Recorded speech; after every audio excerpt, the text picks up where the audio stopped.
ओम शांति। भाई सबको रामनवमी की बहुत बहुत बधाइयाँ हो। आज बाबा ने कहा कि बच्चे अहम भी छोड़ो, वहम भी छोड़ो, सबके ऊपर रहम करो।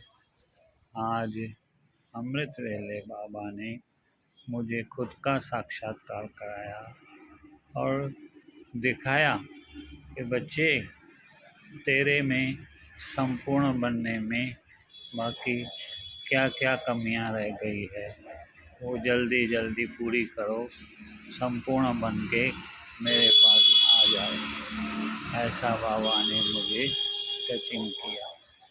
ओम शांति, ओम शांति, ओम शांति।